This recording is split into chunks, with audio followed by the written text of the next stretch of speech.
네, 아멘. 주 예수여, 우리들이 시간이 지날수록 심령이 더 예민해지고 마음도 담대해져서 주님과 사도들이 앞서가면서 본을 보이셨던 생명길을 우리도 담대히 따라갈 수 있는 믿음이 더해지기를 기도합니다. 우리들은 속세에 묻혀 살면서 마음이 두 마음으로 나누이고 세상과 주님의 나라에 대해서 분별되는 것이 너무 부족해서 말씀 앞에 모여서 말씀을 들어도 영이 부흥되고 강화되는 일이 별로 없이 늘 그날이 그날이고 그날이 그날 같은 이런 의미 없는 그 시간들을 보내고 있는 경우가 너무 많은데, 오늘 이 시간에 우리 심령에 주님의 영을 강화시키고 불을 비춰서 주님이 지시하시는 것으로 담대히 강한 영으로 따라갈 수 있도록 영을 부흥시켜 주실 것을 주님 앞에 기도합니다. 우리 느슨한 마음을 다 제거해 주시고 무딘 마음도 다 제거해 주시고 예리하고 날카로운 영으로 주님이 앞서가면서 말씀으로 낭시했던 그런 믿음의 본을 우리도 따라가는 축복된 말씀을 오늘 받을 수 있도록 하늘 문을 여시고 우리 형제 자매님들의 심령과 마음에 주님의 성령의 강력한 역사와 운행이 있기를 주의 이름으로 기도합니다. 아멘. 아멘. 자, 오늘은 요한복음 18장의 집회 자료 5번 항목 중에 3페이지에 엊그제 허담한 부분 미처 못했는데 오늘 이어서 나가도록 하겠습니다. 29절부터 할 차례죠. 그런데 우선 서론으로 잠깐 이제 말씀을 드릴 게 있는 거는 지금 우리들이 나누는 요한복음 18장 28절로부터 32절 이하에 나오는 이 말씀은 빌라도에게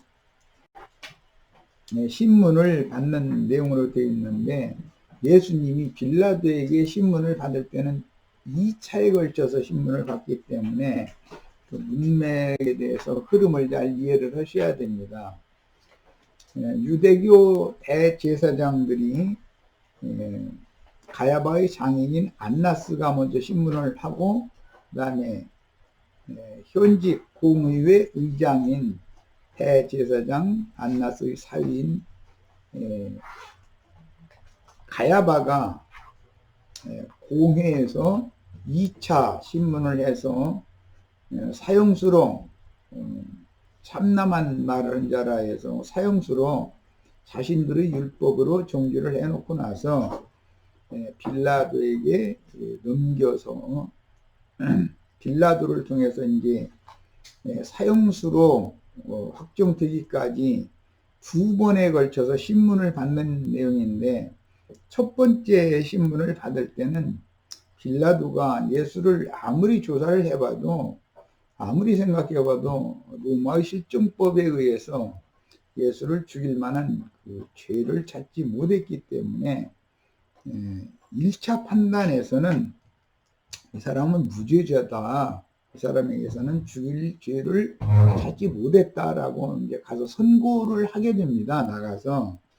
그럼에도 불구하고 그 후로 유대인들이 계속 물러가지 않고 이제 소요를 일으키니까 빌라도가 생각도 못해서 6월절 절기에는 로마 제국이 점령국의 백성들을 감정을 무마시키는 그런 용도로 마땅히 사형을 당해야 될 범죄자를 유대인들이 원하는 바에 따라서 풀어주는 그런 로마의 식민지 통치법을 시행하고 있었기 때문에 빌라도의 뜰에서 소요를 일으키는 유대 교인들 앞에 이 문제를 가지고 나가서 제시를 하면서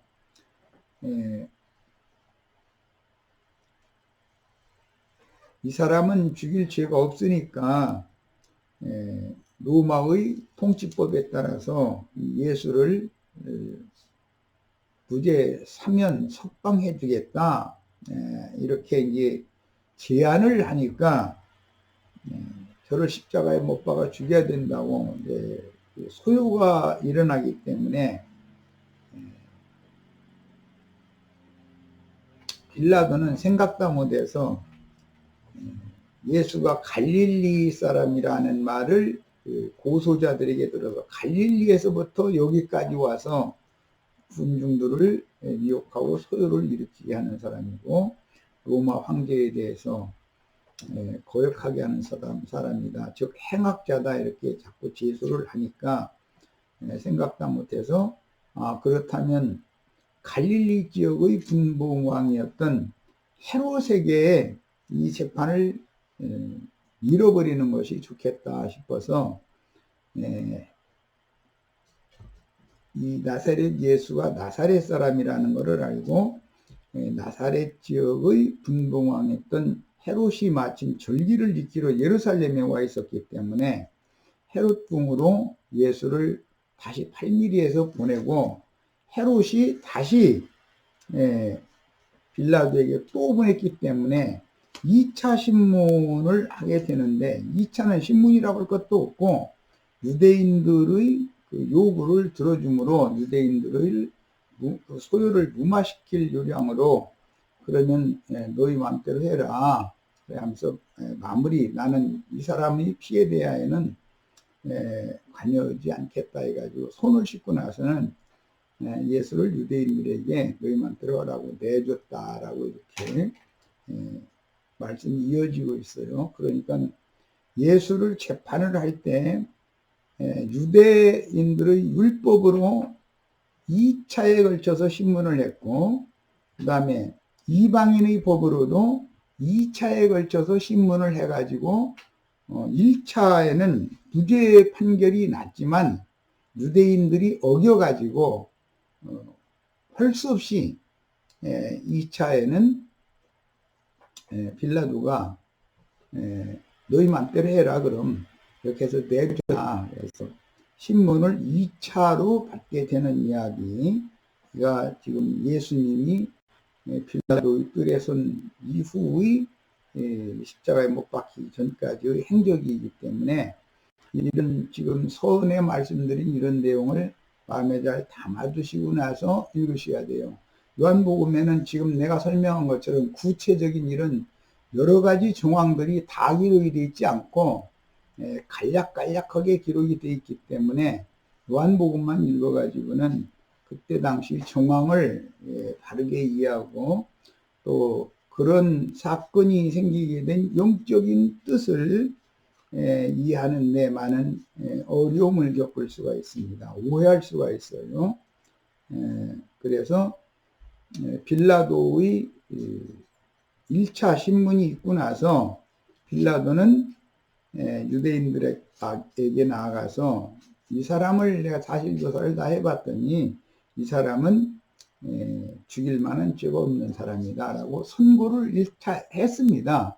그러면 최종 재판장이기 때문에 선고대로 그냥 석방하면 그뿐이에요. 그런데 유대인들이 워낙에 드세게 이렇게 소요를 일으키고 총독의 관저 뜰에서 물러가지를 않고 대제사장들과 함께 더 드세게 제소를 하기 때문에 생각도 못해서 사실 조사 중에서 풀쭉 나온 말이 나사렛에서부터 여기까지 와서 이런 소요를 일으킨다, 이제 이 말이 들렸기 때문에 나사렛 지역의 분봉왕은 헤롯 왕이었었기 때문에 헤롯에게 재판권을 넘기는 그런 일을 하게 됩니다. 자기는 책임을 지지 않고자 했다는 것이죠. 끝까지.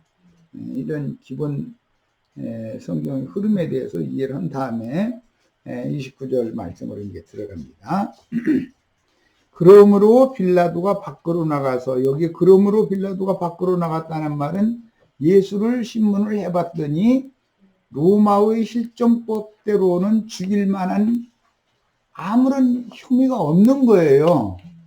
그러니까 이제 1차 재판을 판결을 내리러 나간 거죠. 빌라도가 밖으로 나가서 그들에게 말하되 너희가 무슨 일로 이 사람을 고발하느냐 대답하여 이르되 이 사람이 행악자가 아니었더라면 우리에게 당신에게 넘기지 아니하였겠나이다. 이것은 첫 번째 제소하는 광경이에요.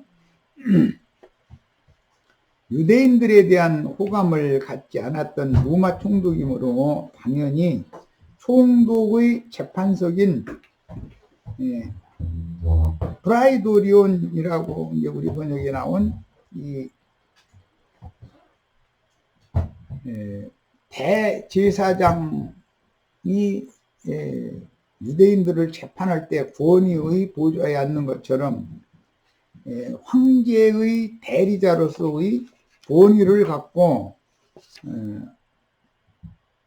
빌라도의 그 공관에 있는 법정 상석 그곳에 앉아서 총독의 권위로 직무를 보아야 하지만 유대인들의 가장 큰 절기인 6월절에는 수백만이 예루살렘에 모이므로 유대인들을 자극하지 않으려고 자신이 관정 밖으로 나가서, 왜 유대인들은 자신들의 관례를 따라서 이방인과 접촉하지 않겠다라는 뜻으로 관정 안으로 들어오지를 않고 관정 문 밖에서 자꾸 웅성거리고 소요를 일으키니까 재판장의 입장이 된 빌라도 총독이 그 상석 프라이도리온이라고 하는 재판장의 재판석에서 관정 밖으로 나가서 백성들과 지금 회유를 하려는 이런 얄팍한 술수를 부리는 중이라는 거예요. 빌라도의 이런 행동은 유대교인들의 기리학에 의해서 총독으로서의 권위가 크게 그 기라고 그랬는데 크게 훼손을 받게 마련이고 땅의 짐승들에 의해 바다 짐승이 크게 상처를 받게 된다. 이 문제로 빌라도의 뜻이 관철되지 않는 거죠. 빌라도가 볼 때는 분명히 무죄자임에도 불구하고 재판장의 권위로 무죄 석방을 시킬 수 없는 그런 억압된 분위기를 당하는 거예요.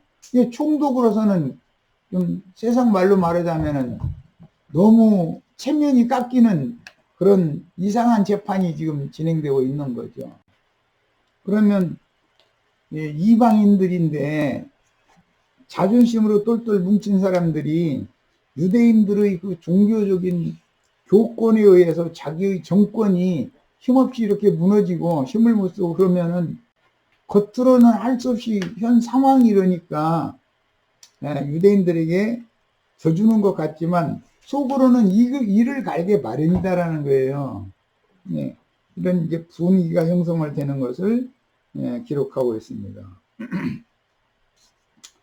그래서 다만 바다 짐승이 크게 상처를 받았다가 상처가 낫게 되면 바다 짐승은 이때 당한 수모를 땅의 짐승들에게 원수를 갚는데 창세기 4장의 예언, 라멕의 예언대로 77배로 갚아서 훗날 예루살렘 성과 그다음에 이스라엘 나라가 멸망하는 그런 게 원인이 된다.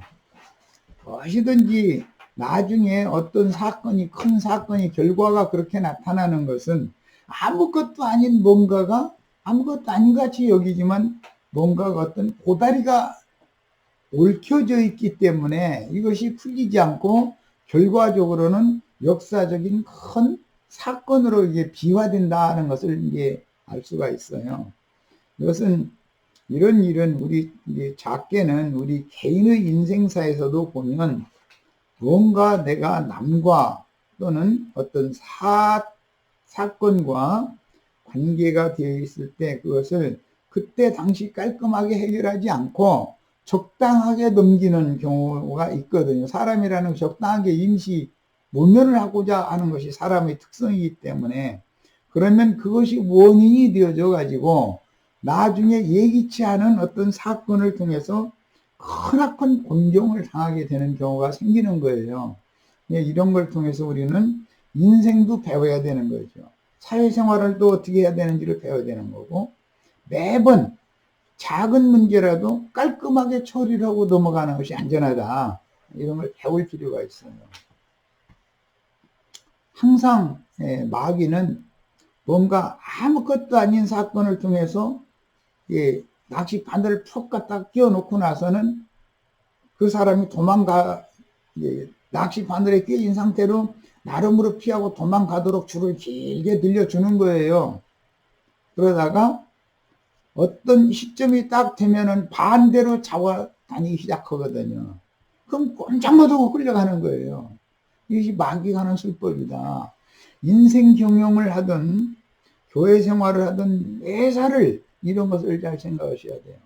그래서 사소한 일이라고 적당하게 얼버무려서 넘기려고 하는 이런 것을 금해야 된다. 그리스도인이 꼭 배울 점입니다. 이런 것은 중심에서 말씀을 잘 받아주시기를 바랍니다. 그래서 이제 이 문제가 발단이 되어져서 이 사람이 아닌 이제 몇 대 총독 때 지난 때의 일이지만, 이때는 AD 34년이고 앞으로 36년이 지나면 AD 70년에는 예루살렘 성이 돌이 하나도 남지 않고 다 무너뜨려지고 성전이 파괴되고 지성소가 완전히 불타버리는 거예요. 그리고는 그 후로 35년이 지나서는 완전히 이스라엘 나라가 문을 닫게 됐어요. AD 105년에는. 뭐든지 아무것도 아닌 작은 고다리가 이제 사살이 난다, 이제 이렇게 표현하는데, 항상 이렇게 물고 늘어져 가지고 어느 만큼 도망갈 수 있도록 줄을 늘어뜨려 준다는 거. 그런데 그게 자기가 안전하게 도망가는 것이 아니라는 걸 사람들은 눈치를 못 채는 거예요. 그런데 사람을 올가매는 어떤 낚싯바늘 같은 이런 걸로 딱 해서 꿰놓고 나서는 줄을 계속 풀어주다가는 어느 한계점이 딱 임계점이라는 것이 있기 때문에 거기에 이르게 되면은 반대로 역으로 이제 줄을 감기 시작하는 거예요. 지금 꼼짝 못하고 사단에게로 되잡혀가지고 이제는 나중에 곤경을 당하는 거죠. 사람으로서는 해결할 수 없는 그런 큰 일을 겪게 되는 거예요. 이런 것은 오늘 말씀을 통해서 꼭 깨달으셔야 됩니다. 그래서 이제 이게 창세기부터 반복되는 말인데, 계시록까지도 계시록 13장에 보면 바다에서 올라오는 짐승이 상처를 입었다가 상처가 낫게 되면 땅의 짐승들을 통해서 온 땅에 자기에게 경배하지 않는 모든 자들을 다수가 되었으니까 죽여버린다. 이것이 짐승의 때 주님이 예언하신 전에도 없고 후에도 없는 큰 환란의 때에 진실한 그리스도인들, 주님과 주님의 지휘자들이 당연히 그때 죽임을 당하기 마련이다라는 거. 그런데 그런 전조라는 것이 반드시 있게 된다라는 거, 이런 거에 대해서 잘 마음에 담아두시길 바랍니다. 그래서 그날이 되기 전에 하나님 말씀과 저희 가진 증거를 인하여 예수님이나 사도들처럼 당당하게 아버지의 영광에 가는 것이 낫지, 그렇게 비참한 죽음으로 어차피 신앙을 지키기 위해서는 죽어야 된다면 그렇게 죽을 필요는 없는 거죠. 너무 치사하잖아요. 그렇게 죽으면. 당당하게 죽어야지. 우리 지체들은 강한 영과 담대한 마음이 이 시간에 다 임해서 예수님과 사도들처럼 그런 전에도 없고 후에도 없는 그런 악한 날을 몸으로 경험한 후에 죽임당하는 그렇게라도 죽임당해서 마지막에 이기는 자로 들어가는 건 뭐 좋은 일이겠으나 그런 것은 꼭 좋은 일은 아니다. 이런 것을 생각하시기 바랍니다. 자, 그 다음에 유대인들은 로마 제국의 군사력을 이용하는 세력의 힘에 의한 무력 통치, 힘의 통치죠. 여기에 불만을 품고 있었으므로 이번 기회에 군중 시위를 통해서 로마의 무력 통치에 저항하는 군중 심리를 표출하고자 한다는 사실을 대제사장들이 간파했고 대제사장들이 뒤에서 다 조작질을 하는 거예요. 군중을 격동시키는 거죠. 그래서 대제사장 무리가 군중 심리를 이용함으로 이미 빌라도는 유대인들의 기략에 말려들고 있는 중이다. 재판을 이렇게 하는 것 자체도 이게 특별한 경우잖아요. 이게 있을 수 없는 일이거든요. 무슨 재판장이 상석에 앉아서 제소한 사람들과 피소당한 사람들을 불러다 놓고서 재판을 그냥 맞는 것이지, 이렇게 자기 재판석을 떠나서 밖으로 나가서 상위에서 문의를 하고 재판을 상위에서 하는 겁니까? 자기가 명확하게 판단해서 이 사람 조사해 봤을 때 무죄다, 석방한다 하고 한번 땅땅땅 하면 끝나는 것이지. 그러고 물러가지 않으면 군대에 딱 풀어가지고서 이것을 좀 해산시켜라, 이렇게 해야만 로마 황제의 권위가 서는 건데, 그렇게 하지 못하고 적당한 선에서 어떻게 이렇게 타협해서 하려고 하는 이런 상태에 이게 벌써 말려 들어가고 있다 이거예요. 우리는 어떤 상황에서 보면은 내가 임시 불리할 것 같으니까 타협해서 적당하게 부마하려고 하는 이런 것을 절대 죽어먹으면 깨끗한 사람이 아니에요. 속이 지저분한 사람이죠. 상대방은 다 알거든요. 저 사람이 왜 이렇게 행동하는지 우물쭈물하고 뭐 이렇게 적당하게 뭐 이렇게 해서 그냥 넘기려고 하고 이렇게 하는 거, 그건 좋은 태도가 아닌 것이죠.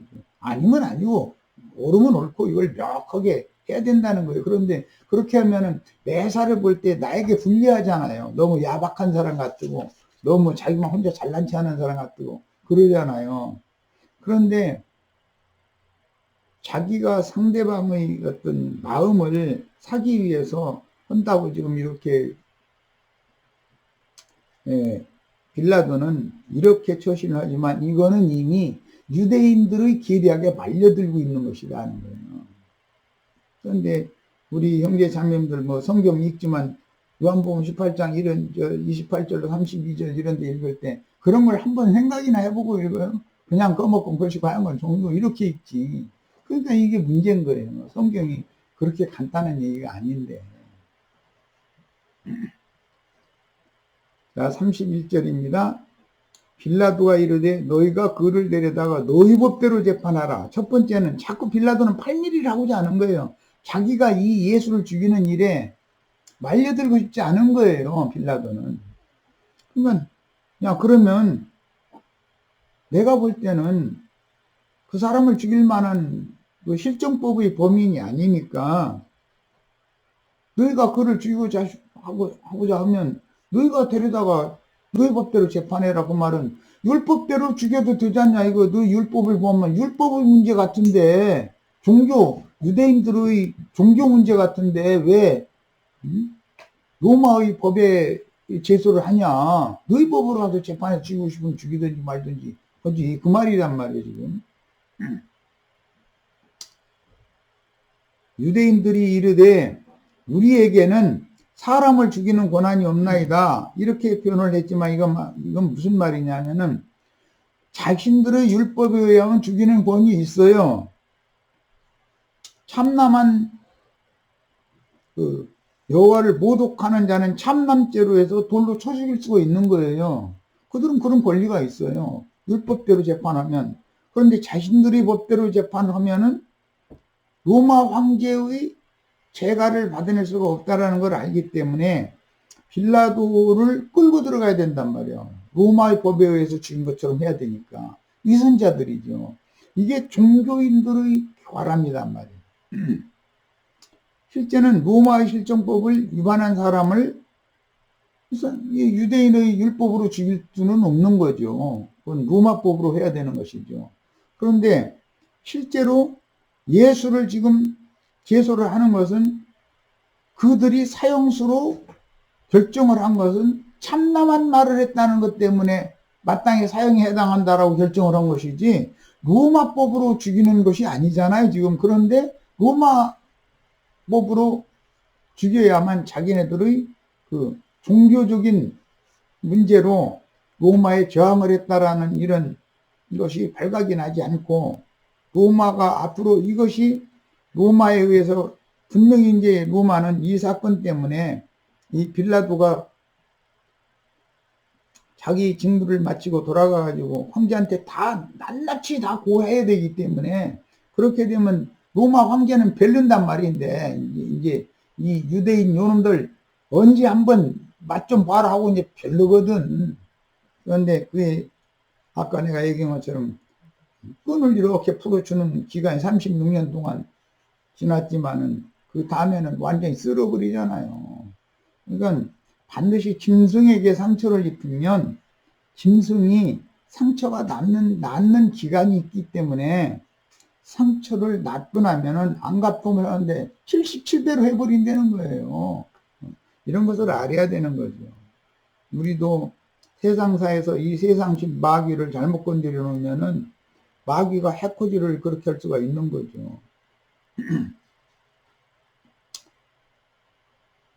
예, 이는 예수께서 자기가 어떠한 죽음으로 죽을 것을 가리켜 하신 말씀을 응하게 하려 합니다. 이미 이방인의 손에 넘겨져서 최종적으로는 사형당할 것이다 라는 걸 3번이나 예언을 했어요. 갈릴리에서 예루살렘으로 이번 6월절에 올라오는 중에 제자들에게 3번씩이나 내가 지금 예루살렘에 올라가면 너희는 왕이 되어져 가지고 이스라엘 왕이 되면 우편짜리 좌편짜리 누가 앉느냐 그것만 관심 갖지만, 사실은 내가 이번 6월절에 예루살렘에 올라가면 장로들과 유대교의 지도자들에게 넘겨져서 수모를 당하고 그 다음에 이방인의 손에 최종적으로 넘겨져서 죽임을 당할 거다. 그러나 난 사흘 만에 부활할 거다. 이걸 예언을 이미 했어요. 그러니까 이미 예언하신 대로 예수께서 자기가 어떠한 죽음으로 죽을 것을 가리켜 하신 말씀을 응하게 하려고 일이 이렇게 지금 이상한 재판이 참 이상하잖아요.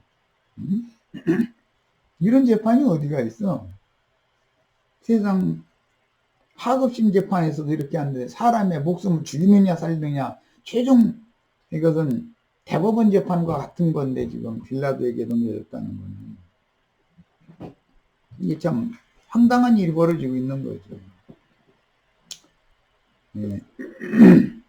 빌라도는 유대인들을 자극하지 않으려고 유대인들의 철저하고 특유한 종교 문제에 개입하지 않고, 되도록이면 평화시대에는 세상 정권을 가진 사람은 이 종교 문제에는 관여하지 않으려고 합니다. 왜냐하면 정치에 목을 매는 사람들은 가장 낮고 천박한 정신세계를 가진 사람들이에요.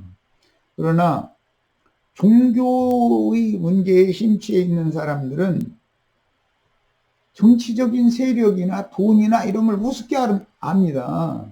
네. 그렇기 때문에 그 사람들 잘못 건드리면 자기네들만 우스운꼴 당하고 만다는 것을 알기 때문에 국민들이 신임하고 추앙하고 하는 종교 지도자를 절대 손대려고 않습니다. 그럼 자기 정치 생명에 그게 위해가 되기 때문에. 그러니까 지금 빌라도도 같은 입장인 거예요. 어떻게 해서든지 유대인들의 소요를 무마시키는 것에만 관심을 갖고 있지, 예수라는 사람을 기화로 해서 지금까지 로마가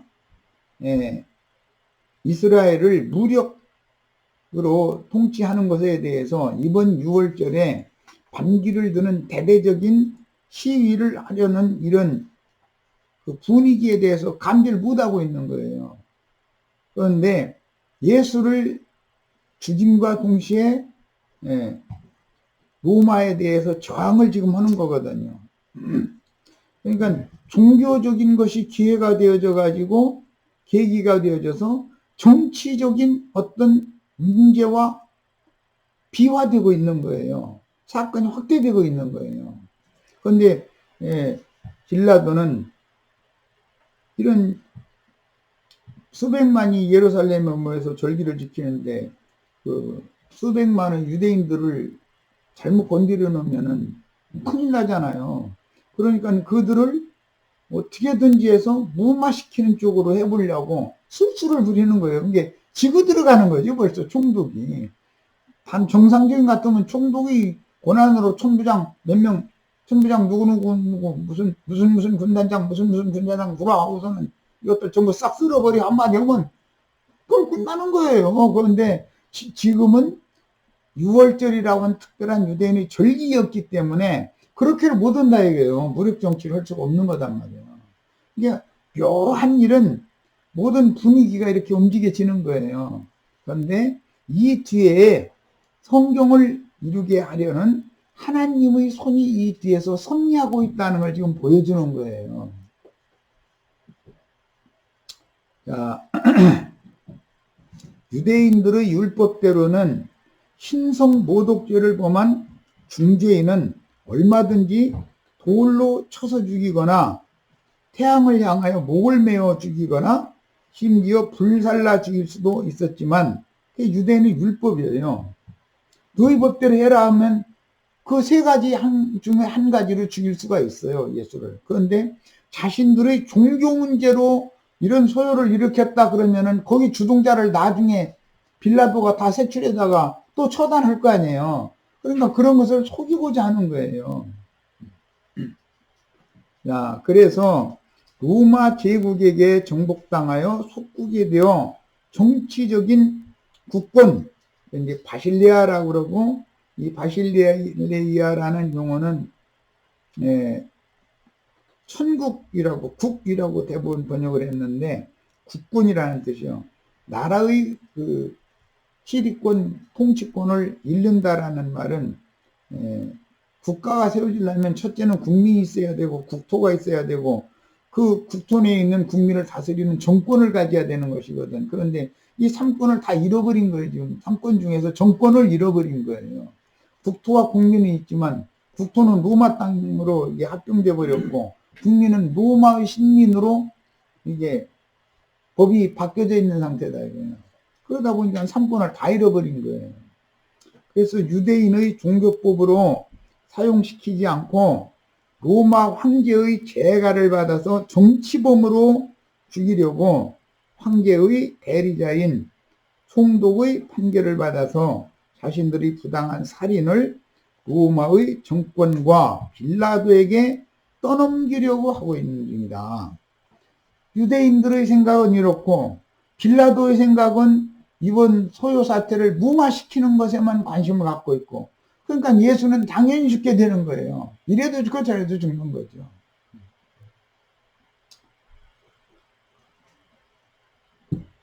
이런 거는 다 이미 창세기에서부터 세상과 세상 종교라고 하는 것이 손을 잡고 메시아를 죽이도록 율법에 계속 말씀에 돼 있었기 때문에 그걸 예수님이 지금 이루시는 것이다. 이거는. 세상 나라의 흔히 말하는 우파 사람들은 반드시 기독교 사람들과 손을 잡고 있습니다. 우리나라 이번에 큰 소요 사태가 있었는데 그 보면은 극우주의자들 그 사람들과 또 무슨 그 목사 그 친구 이름이 뭐든가. 네? 네? 아니, 정관님. 빤스 목사요? 네, 빤스 목사. 네, 빤스 목사라고 해요. 그 친구하고, 예, 그 친구가 아무리 앞에서, 그 친구가 앞에서 이게 행동대장으로 하는 것일 뿐이고, 뒤에서 뭐 순복음교회니, 대부분 순복음교회 뭐 무슨 사랑의 교회 이런 데서 다 교구버스 대절해가지고, 자기네 교인들, 이제 광화문 광장에다 퍼날려다가 이거 다 해놓은 거거든. 다 그런 식으로 이게, 커넥이 돼 있는 거예요. 이러는 것을 알아야 돼. 항상 세상 교회는 세상 정치와 손을 잡고 있어요. 그런데 그들이 기득권을 절대로 놓지를 않아요. 그것을 뒤집으려고 그러면 그 사람들이 가만히 있지를 않아요. 그러니까 이런 걸 알아야 돼요. 절대 안 되는 거예요. 그래서 세상 나라에서는 공의와 공법을 절대로 집행할 수가 없다는 걸 알아야 돼. 세상 나라에 대해서는 소망을 접으셔야 돼, 기본적으로. 안 되는 거예요, 그거는. 왜? 세상적인 그 우파 사람들과 이 기독교는 가만히 손을 잡고 있거든. 그 빤스 목사인가 그 사람은 그냥 그 앞에서 떠들기만 하는 사람이지, 실제는 뒤에서 뭐 큰 예배당, 순복음교회니 뭐 사랑의 교회니 뭐 이런 데서 교구버스 동원해서 버스 한 대에다 3, 40명씩 실어다 가서 수천 대씩 해서 이렇게 해서 실어다 날르는데 어떻게 할 거요? 그 사람들이 다 나와서 태극기 들고 성조기 들고 이제 일본 국기까지 들고 나와서 이랬었더만. 그럼 일본으로 가든지, 그러면 일본이 그렇게 두면. 근데 그 사람들을 당할 수가 없어요. 개인이 어떻게 세상에 감정을 하냐. 아, 그런데 그게 참 어마어마한 일인 거예요. 항상 암암리에 이렇게 이 세상 그 우파 기득권 세력과 이게 커넥이 되어 있는 거거든요.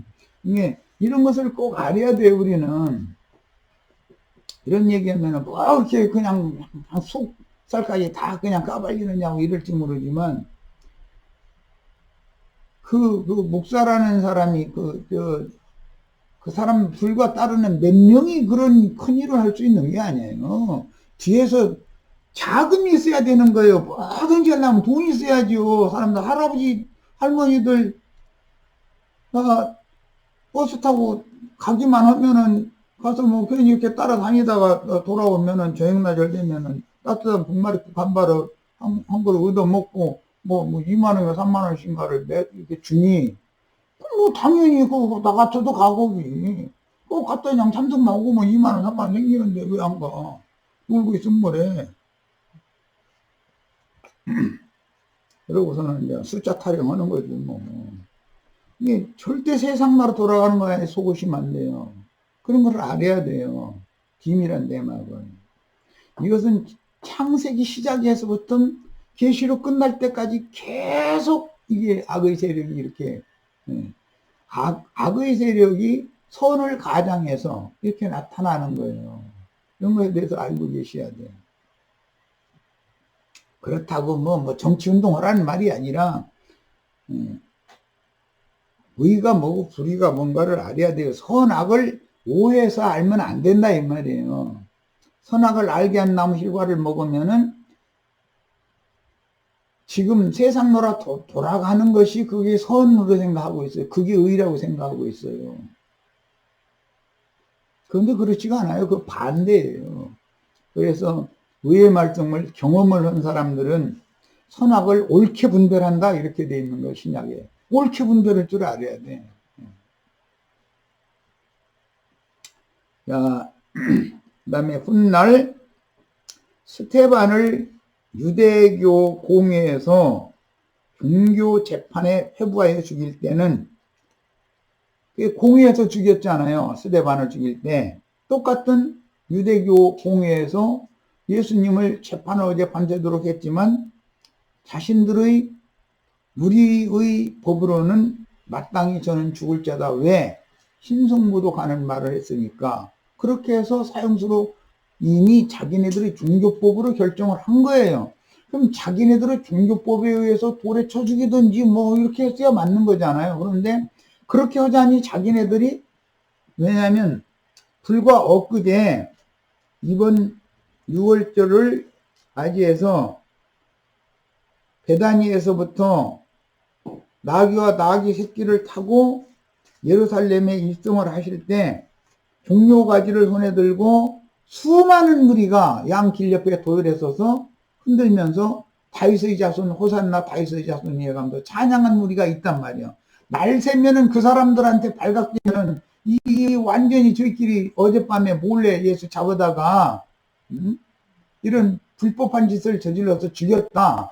이런 것이 그러면 그 이스라엘 사람들끼리 말하자면은 좌파 우파가 붙게 생겼잖아요. 그런 것을 방지하려고 밤에 짓을 한 거예요. 지금 사실은. 그러고 자신들이 율법으로 죽이면은 문제가 생기잖아요. 호산나 다윗의 자손이에 가면서 찬양했던 수많은 무리들이 있는데 그 사람들을 자기 동족인데 어떻게 할 거예요? 다 죽일 거예요? 그러니까 그런 것을 무마시키기 위해서 어떻게든지 해서 로마법에 의해서 이 사람은 사형수가 되기 때문에 죽었다. 이렇게 해야 되기 때문에 이런 술수를 지금 부리는 중이다 이거예요. 이런 것을 잘 이해를 하셔야 세상 나라가 돌아가는 것도 이해를 할 수가 있어요. 또 내 인생을 어떻게 바르게 하나님의 편에 내가 인생을 살 건가 이런 것도 결정해서 살아야 돼요. 박해가 두려워가지고서 거기서 편에 쓰고 그렇게 하면 적당히 어떻게 막 이렇게 우물우물해서 뭐 위기를 모면하려고 하고 그렇게 비굴하게 살다가 죽으면 안 되는 거죠. 아 우리는 예수 믿는 사람들이잖아요. 하루를 살다 죽어도 떳떳하게 살다가 다른 것을 위해서 목숨을 주님과 그분의 나라를 위해서 목숨을 걸어야 되는 것이지. 세상 이런 야비한 이런 것 때문에 거의 말려도 필요도 사실 없는 거예요. 이런 정황을 아셔야 돼요. 그때 당시 그 밤에 왜 갑작스럽게 예수를 정정당당하게 예수를 당연히 자신들의 율법에 의해서 죽일 죄가 있어서 그렇다면은 체포하는 것도 공회가 정정당당하게 정상적인 시간에 공회에서 안건 제안을 해가지고 이 사람이 이러고 우리 율법을 이렇게 범하고 있다. 그럼 그 사람 체포해와라. 정식으로 군관들 보내서 체포해오면 되는 것이고 정식 재판을 해서 사용을 해야 되는 것이고 당연히 그래야 되는 거예요. 그런데 어젯밤에 예기치 않게 가룟유다의 일고가 있었지만 갑작스럽게 밤에 잡아다가 그 밤사이에 재판을 해서 저희끼리 이렇게 해서 결정을 했지만 유대인의 법으로 죽이면은 안 되잖아요, 지금. 내일 곧 이제 날 새면은 소요사태가 양평이 들어붙어가지고 이제 소요사태가 일어나게 생겼잖아요. 근데 그런 것을 유대인들은 그걸 피해가면서 예수, 그 종교적인 적을 죽이고자 하는 거예요. 그런데 그 자신들의 율법으로 재판을 차라리 데려다가 너희 법으로 재판해라 그러니까 그걸 거부해 가면서 자꾸 빌라도 보고 그 사람은 행악자다. 그 행악자라는 말은 바라바라는 사람이 행악자다 이제 이렇게 나오는데 밀란을 일으키고 살인한 사람이다라는 거예요. 이게 뭐냐? 그 열혈 당원들 그 셀로땅이라고 하는 사람들은 칼을 품고 다니면서 로마의 끈앞풀이 된 사람들, 유대인이면서 로마와 한 통속이 된 사람들을 암살을 하는 그런 일을 했거든요. 그래서 그런 사람들을 일러서 행악자라고 했던 거예요, 그때.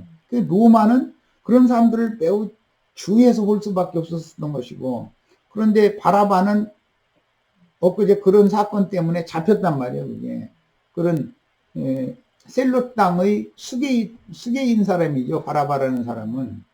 그런데 예수는 그런 일과는 아무도 상관없는 일에 지금 로마법에 의해서 죽여야 되기 때문에 이런 민중 소요를 이용해 가지고 대제사장들이 이 꼭두 새벽부터 모아가지고 그 사람 십자가에 못 박아야 된다고 이렇게 외치게 만들었다는 거예요, 뒤에서. 이게 항상 그 빤스 목사라는 사람이 앞장서서 그러지만 그건 어리석은 짓이고 뒤에서 조종하는 가만히 숨어서 있는 점잖 떠는 큰 예배당 목사님들이 계셔요. 그게 뱀들인 거예요. 그들에 의해서 이제 앞제비 노릇하는 사람들이 막 태극기도 흔들고 뭐 일장기 같은 거 흔들고 이제 이랬었는데 그거는 나타난 현상이고 우리는 그 뒤에서 누가 돈을 대고 누가 뒤에서 그런 공작을 벌이고 있고 이런 걸 봐야 된단 말이에요. 항상 이러는 거예요. 세상 나라라는 건. 세상 교회와 세상 나라는 항상 이 부당한 자들, 불법자들과 세상 교회는 손잡고 이런 짓을 저지르게 돼 있는 거다라는 걸 알고 있어야 돼요. 뻔히 알면서 죽는 거예요. 자, 훗날 스데반을 유대교 공회에서 종교 재판에 회부하여 죽일 때는 로마 총독의 재가를 얻지 않고도 신성모독죄로 유대인들의 율법에 따라 돌로 쳐서 공개 처형을 했습니다. 스데반 공회에서 되었잖아요. 공개 처형을 했는데 로마의 무슨 제재를 받거나 무슨 통제를 받거나 그런 일이 없었잖아요. 이게 유대인들이 죽일 권이 없는 게 아니에요. 종교법으로 죽이면 문제가 생기기 때문에 그래요. 왜 불과 어제 그저께 이 수많은 무리가 양쪽에 도열에 서서 나귀 타고 입성하시는 예수를 호산나 찬양을 해가면서 영접을 한 무리가 있었단 말이에요. 그게 그들이 두려웠기 때문에 사실 이 일을 급히 서둘러서 이렇게 하는 거예요. 그들은 예수 편이지 대제사장 편들이 아니었거든요. 같은 유대인들인데 절기를 지키러 모인 무리들인데 절기를 지키러 온 무리들의 거의 반수 가까이가 예수 편이니까 자기네들이 기득권을 뺏게 생겼잖아요. 밥그릇 뺏기는 일이잖아요. 그래서 예수를 그들의 적으로 삼았기 때문에 예수를 죽여야 자기네들이 밥그릇을 지킬 수가 있는 문제였단 말이에요. 이런 이치를 알아야 돼요. 왜 이런 사태가 왔는가 이런 거에 대해서. 자, 관정이라고 하는 건 브라이도리온이라고 우리 번역했는데 라틴어에는 프라에토리움이라고 하는 이 용어예요.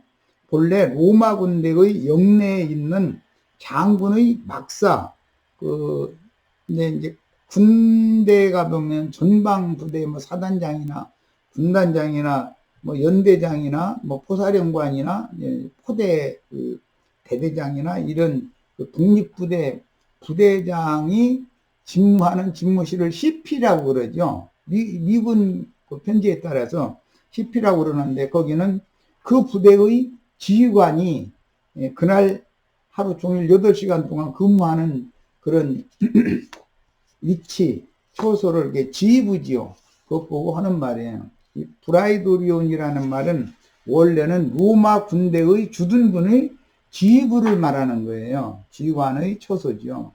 그런데 최고 지휘관이 총독 빌라도였기 때문에 팔레스타인 땅에 파견된 로마군의 총사령관은 빌라도인 것이거든요. 한국에 파견된 미군의 총사령관은 겉으로는 군대의 대장 누가 이렇게 미군 사령관이지만 실제는 미국 대사잖아요. 미국 대사의 지시를 받아서 미국 대사는 대통령이 직접 지시를 받는 거고 미국 대통령하고 직접 통하니까 미국 대사가 미군 사령관 불러가지고서 지시를 내리면 움직여지는 거잖아요. 체제가 항상 이런 거예요. 로마 황제는 빌라도 총독과 직접 통하는 거. 총독은 자기가 부리는 그 천부장들, 군단장들을 휘하에 두고서 이제 군대를 운용을 했었던 것이죠. 언제나 모든 세상 나라에서는 항상 체계가 그런 거예요. 자, 그런 이치를 하시면 됩니다. 그 다음에 총독은 평상시에는 가이사리아 빌립보라고 하는 곳이 있는데 그곳에 머물면서 그곳에 총사령부가 그곳에 있었다는 것이요. 로마군의 이제 총사령부죠. 한국군의 총사령부는 지금은 전에는 의정부에 있었는데 용산에 있다가 용산에 있었는데 지금은 평택으로 옮겼죠. 한국에서 평택에 군사기지를 이렇게 빌려줘 가지고 뭐 땅값을 내고 쓰는지 어쩌는지 모르겠습니다만 어쨌든 간에 하여튼 이제 평택으로 지금 옮겨 있어요. 미군 사령관은 평택에서 근무를 하죠. 전에는 용산 사령부에서 근무를 했었죠. 그리고 이제 미군들이 이제 주로 그 전방부대에는 저쪽 강원도 쪽에는 이제 원주에 한 사단이 있었고, 동두천에 또 한 사단이 있었고, 그 전체를 부리는 그 군단 사령부는 춘천에 있었고, 동부 쪽에는, 서부 쪽에는 의정부에 있었죠. 그런데 지금은 어떻게 하는지는 뭐, 이건 군사비밀이니까 뭐 얘기하면 안 되는 얘기지만, 지금은 뭐 이제 그런 제도를 그렇지 않고 아마 지역도 평택으로 사령부가 옮겼으니까 또 옮겨줬겠죠. 그런데 이런 건 군사비밀이니까 우리가 알 필요도 없는 일이고. 그 어떤 부대의 장 사령관이 직무하는 집무실을 브라이도리온이라고 하는데, 최고사령관 총독이기 때문에 총독의 관절을 브라이도리온이라고 우리 번역에 번역을 한 거다. 이런 이치를 알고 계셔야 됩니다. 자, 그러나 6월절과 같은 유대인의 삼절기, 삼절기가 무슨 절기인지 아세요? 유대인의 삼절기? 의무절기.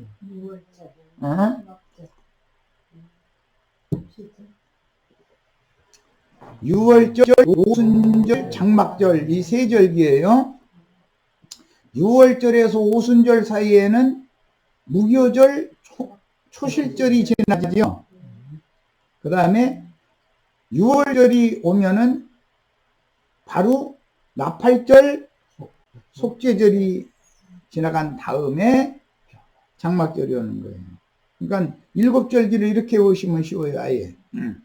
6월절, 무교절, 초실절을 6월절과 오순절과 장막절만 알면 중간에 두 절기씩 끼는 것은 쉽게 이해할 수 있잖아요. 오순절 성령이 임하면 나팔을 불게 마련이고, 나팔 소리가 들리면 회개하는 자가 나오게 마련이고, 회개하는 자들을 하나님의 집인 교회로 불러들이면 장막절이 실현이 되는 거예요. 7절기는 이렇게 하는 거예요.